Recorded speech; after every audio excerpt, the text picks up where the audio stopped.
everyone, this is Curtis with Weed Whacker Lawn Care. Hey, I'm coming to y'all with a new update on the insurance for my stolen trailer. That's right. Yeah, finally getting somewhere for information on that trailer. Well, the thing is with that is that the insurance finally, we came to a settlement for the trailer that was stolen from me, that I had. And oh man, this has been a journey, y'all, working with the insurance on this trailer. And I'm just gonna share this with y'all, and hopefully no one have to go through this, what I've been through for this journey of dealing with the insurance for the trailer that was stolen from me. What I want to say is, it was like, man, I tell you. Well, the first thing, insurance was like, well, hey, they wanted to hurry up and try to close it out and everything. And I was like, they sent me something for my trailer. It was like $2,500. And I'm like, no, I wasn't selling for that. I was not going to settle for the $2,500 for it. And they're talking about depreciation. Just talk to me like I'm Willie Foo-Foo. I don't know any better and all this and that. I'm like, come on. My trailer's stolen, and then it made me feel like the insurance trying to rip me off too. It's like I'm just going to get nothing. I've been paying for insurance, and I'm like, here it is. I'm like, what is this? What's going on here? Well, anyway, I called them and I said, well, no, I'm not satisfied with that offer that you're offering me. And what happened was, they gave me this information, what they compared it with and everything. I said, the information that you compared me for my trailer is not the trailer that I had. That's some type of utility trailer, some flatbed trailer. That's not the trailer that I had. I had a landscaping trailer, a 14-foot trailer with 4-foot walls on the side of it. That's what I had. And I had the box on it with the weed eater racks and all of that on there. And I'm like, that's not the trailer. So how you gonna settle up with me for something that I didn't have? And I'm like, no. So then they said, well, can you send some pictures of your trailer? That's one thing, guys. Take plenty pictures of your trailer. Take pictures of the rims, everything on your trailer. Whatever your trailer looks like, take plenty pictures of it. I'm telling you, because you just never know. You don't want to ever go through what I done went through. I don't wish that upon no one, because woof. I'd rather have my trailer, but what the world that we live in, sometimes we just can't have what we want because somebody else want what we have.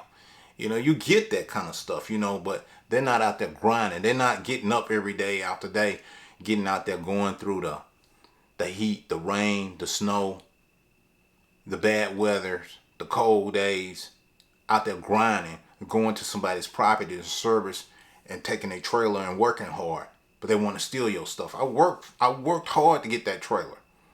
I graduated to that level to have a trailer that size. And man, and I had the trailer insurance, so I didn't know I was going to have to go through all of this, but I had to go through something. And I'm just glad that it's over. We came to a nice settlement, and I did get enough to replace the trailer. I don't want to say how much, but let's just put it. It's enough to replace it. I can actually go back and get the identical trailer that I purchased. That's right. I can get that today. So if I decide, but I'm not gonna, I don't want to go through this again. And the things that I ran into with the trailer, parking space. I live in a subdivision, so they wouldn't let me park in my driveway. So that's one.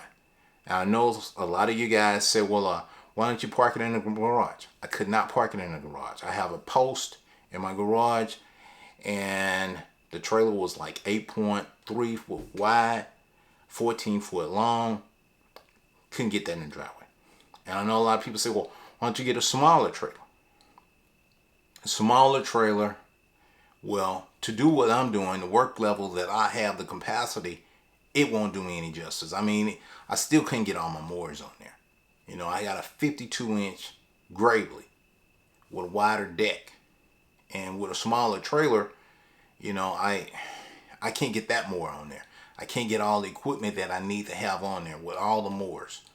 And so that's for like when you go into larger properties and you're mowing, it's very convenient to have all the mowers on there. In case one is down, you have another one on the trailer ready to go. You know, if one have a flat, one won't start, you got another one on the trailer ready to go. You move that one or jump this one off and you're ready to go. You got everything in hand. You can have your 2 big old backpack blowers or 3 backpack blowers or a hand blower. Everything loaded up on your trailer, ready to go at all times. And then you have your push mowers, because you run into some situations where you're not able to mow the back lawn because you can't get a big mower in the backyard.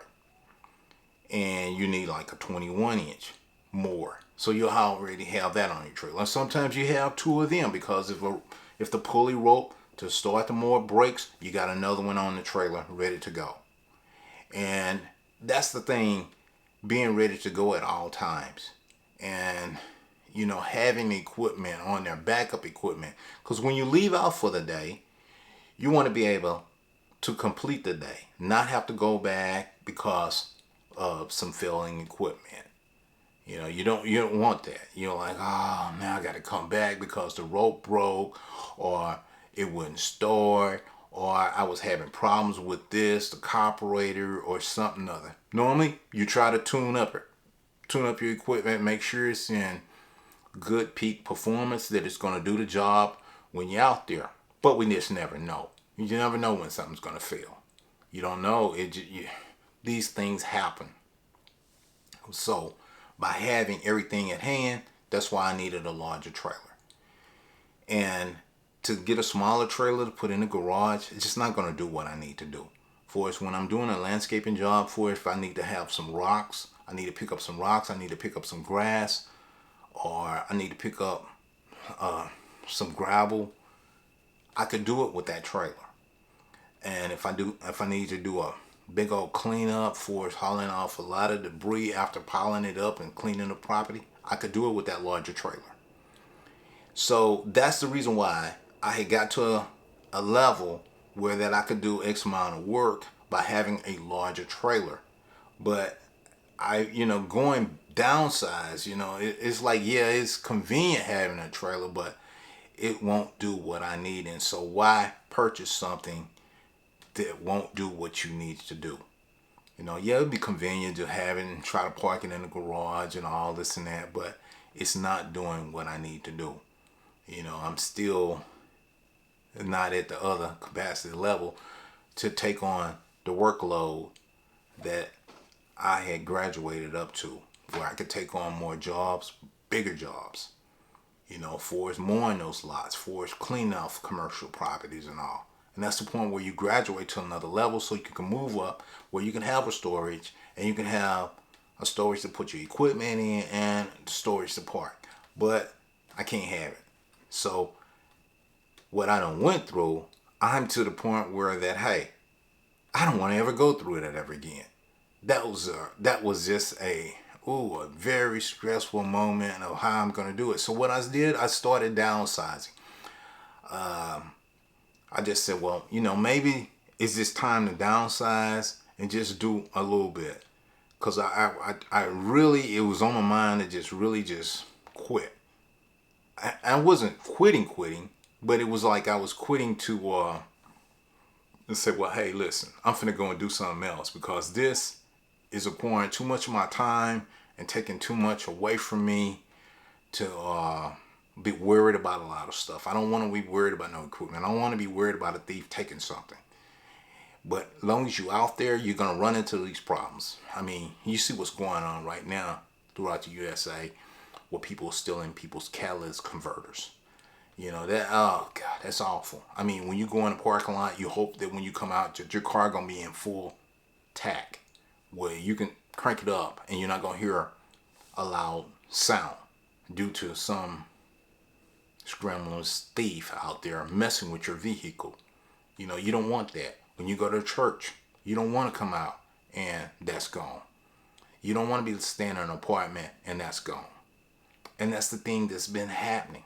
I look at the news and I see all of this. And it's something that you have to educate yourself on. Stuff that you don't want to be going through, you have to stay aware of it and just kind of say, well, no, I'm not going to do this. Some places you may not want to go. You're going to have to put cameras. You're going to have to put all kinds of devices on your stuff just to protect it. And then having insurance is great where you get something. But then, the insurance company be looking at situations. They thinking people trying to scam them because people do crooked stuff to get insurance money. So you got to be aware of that situation. Yeah, you pay for the insurance, but think about the guy that keeps on doing stuff that they shouldn't be doing. It's just all kinds of stuff that's going on. All kinds of scams out here, I tell you.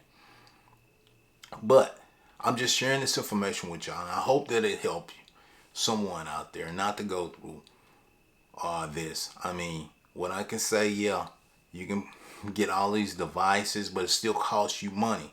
Even though I know getting another trailer, a low jack is great. I probably would, if I was to get another trailer, yes, I would put the low jack on there. But I still got to pay for parking. And I'm still going to be worried about someone coming along and even messing with that. And then tracing it down and all this and that. It still costs me money. I still have to have the insurance. I got to pay for the low jack fee. It's just a number of things that you're going to be involved in. You're ready to go and you're like, I don't believe this. You just don't believe it. You're like, what in the world is going on out here? And I'm looking at the news and you see what's going on. You see all of this stuff that's happening in the schools, and oh man, it's a mess out here, y'all. I mean, I don't know, what is going on. That's the thing you keep wondering.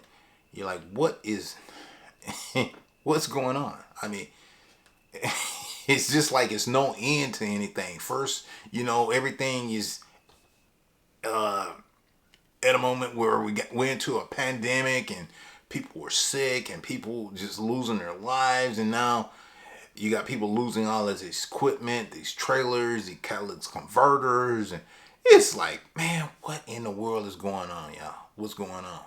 We don't know. We don't know what's going on. But one thing we do know what's going on. We're gonna have to stay educated and be aware at all times of what's going on and check out our surroundings and where we are. It's like, hey, yeah, we got to have to gear up and put all kinds of devices to protect our equipment. But that's just part of life. That's just something that we're gonna have to do, y'all. But anyway, this was about. I wanted to bring it to you that, yeah, I am squared away for the trailer. And right today, I could go get a brand new trailer, but I'm still gonna run into the same problem. And what led me to this is a good friend of mine's had his he had a shop, and I went there, a lawn care shop, and he had insurance, but he had kept putting claims in. I mean, you get hit year after year. He kept getting hit. Mowers, blowers, they break in, and they kept ripping him off, and so finally he got to a claim that was like $500,000 claim.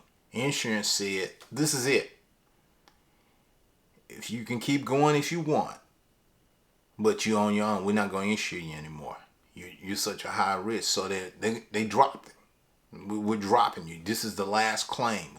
No, we're just not going to accept this anymore because you're a high risk, and it's costing us money to keep paying you off so that you can stay in business. It gets to the point, and what they'll, you in a high risk area, so people are like, no, and that's another thing with the insurance. The insurance can drop you in a minute, and you can't get you there, and you get all this stuff replaced, and still what you gonna do?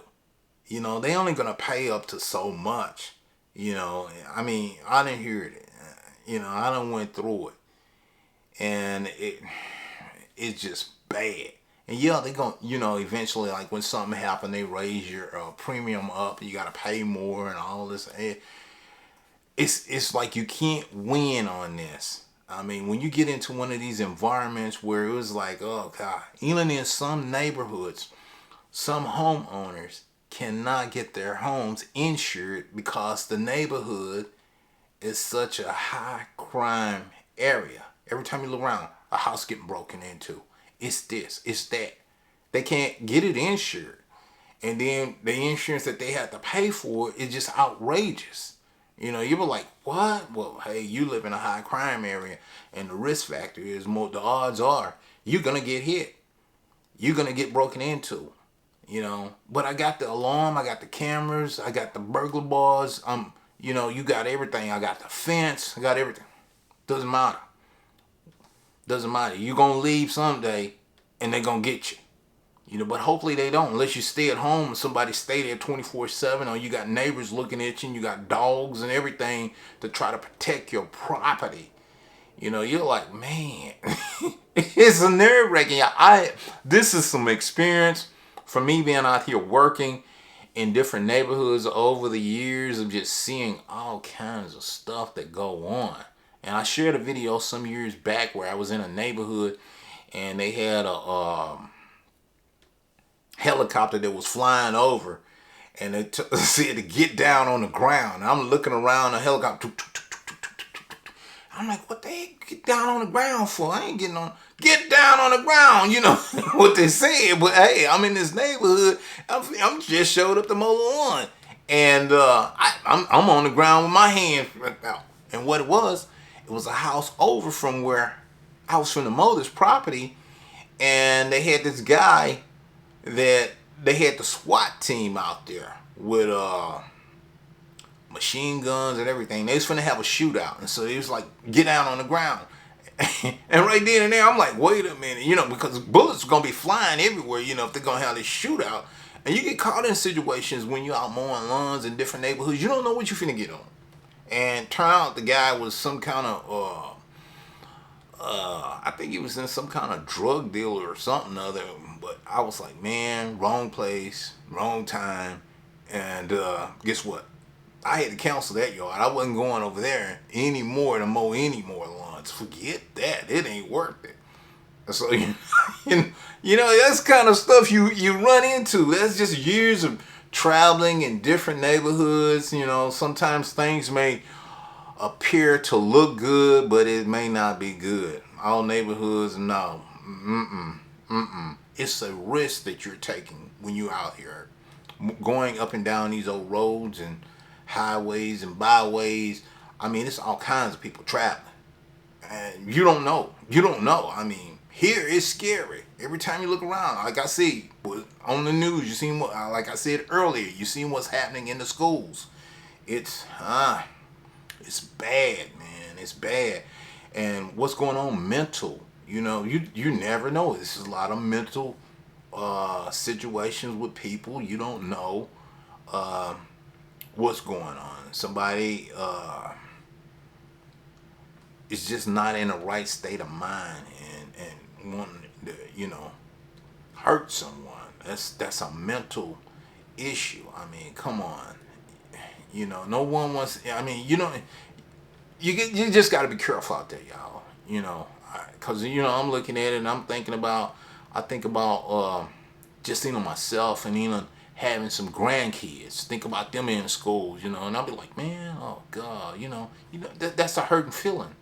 So it's a lot we have to deal with in these times right now. But I mean, just stay prayed up and pray for the best and pray that you know, everybody stay healed and stay well and have a healthy will mind and a caring mind and love one another. You know, not to beat somebody down or hurt somebody and all. You know, you just want to love them all. Just be thankful for the time that you have, that you can share your time with them in a good atmosphere. You know, we want to have a comfortable atmosphere and be together and just enjoy one another. You know, have a good conversation. No one wants to be walking around afraid all the time. You know, man, this is bad, y'all. But I just wanted to let y'all know, you know, I am like I was telling you earlier, I am squared away, and so that's an update for the trailer. And what I had to do on that trailer, I want to say what I had to do. I had to take and sign the title over to the insurance company. That's something, so somebody don't know, like, you have it insured, and so that what that does is you relieve, like, the ownership of the trailer goes to the insurance now. So if anything happens, it's not on me. The insurance will pay me off, so that's their trailer. So if the trailer is ever found, it goes to the insurance company. It's not on me. You know, if I happen to see the trailer, whatever, hey, that's not Curtis's anymore. It's the insurance company. So they have the ownership. I signed that over. They paid me off for the trailer, and that's it for that. So if anybody ever have, that's what you have to do. Have everything in order. Have all your papers in order. Have plenty pictures of your purchase of the product, and you know, you'll have something to deal with the insurance. But hope, like I say, hope nothing, you have to deal with nothing like that. You know, I know, because this has been an awful year, and like I say, I got a lot of friends that had trailers, and they've told me over and over different stories about neighbors having trailers and what's been going on, where a lot of people are stealing trailers and all this and that, and that's very stressful. And that's all in my mind thinking about it, and it was like, I don't want to go through that anymore. So what I'm gonna do, guys, I'm gonna keep trying to push on with what little bit that I have and make do as long as I can. And if I can't make do with that, then I will just say, hey, I'm through with it. You know, that's all I can do. Because I'm not gonna, like I said, I don't want to invest any more money in it. I really don't. I've invested enough. I've lost equipment. You know, blowers, backpack blowers, trimmers, hedge trimmers, and all of that. And I'm to the point where that, hey, enough is enough. You're not gonna go broke. You're not gonna keep throwing good money away into products that that are being stolen and going through all this aggravation and stuff. I don't have time for it. Don't have time for it. Don't want to waste time dealing with that kind of worry anymore. So it is what it is. I'm like I say, I'm to the point. Hey, it's always something else you can go do that's a lot easier and a lot better. But anyway, I just wanted to give y'all an update and share this video with you, and I hope that it passes on, and hope that it's been very educational to help someone. If they get into a situation, they'll know what to do and how to handle a situation there. But hey guys, I'm finna get out of here. Until next time, I will be back with another video to share with y'all. So y'all take care and have a good one. See you soon. Bye.